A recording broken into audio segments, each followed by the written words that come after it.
Tingginya curah hujan di Kabupaten Maros membuat air sungai meluap dan menggenangi sejumlah kelurahan di Kecamatan Maros Baru. Banjir setinggi 60 cm ini membuat pengendara tidak dapat melintas. Warga terpaksa menyimpan kendaraan mereka di tepi jalan untuk menghindari kerusakan pada kendaraan mereka. Menurut warga, banjir di wilayah ini sering terjadi setiap musim hujan.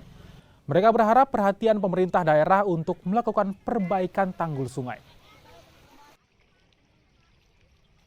Tiap tahun dah ini baru pemula ini, belum sebenarnya jadwalnya nih banjir di sini. Sebelum bulan 12 kencang itu Gitu. Oh, Pak, jadi memang kalau banjir kayak begini Pak, kendaraan warga itu nggak bisa melintas Pak ya?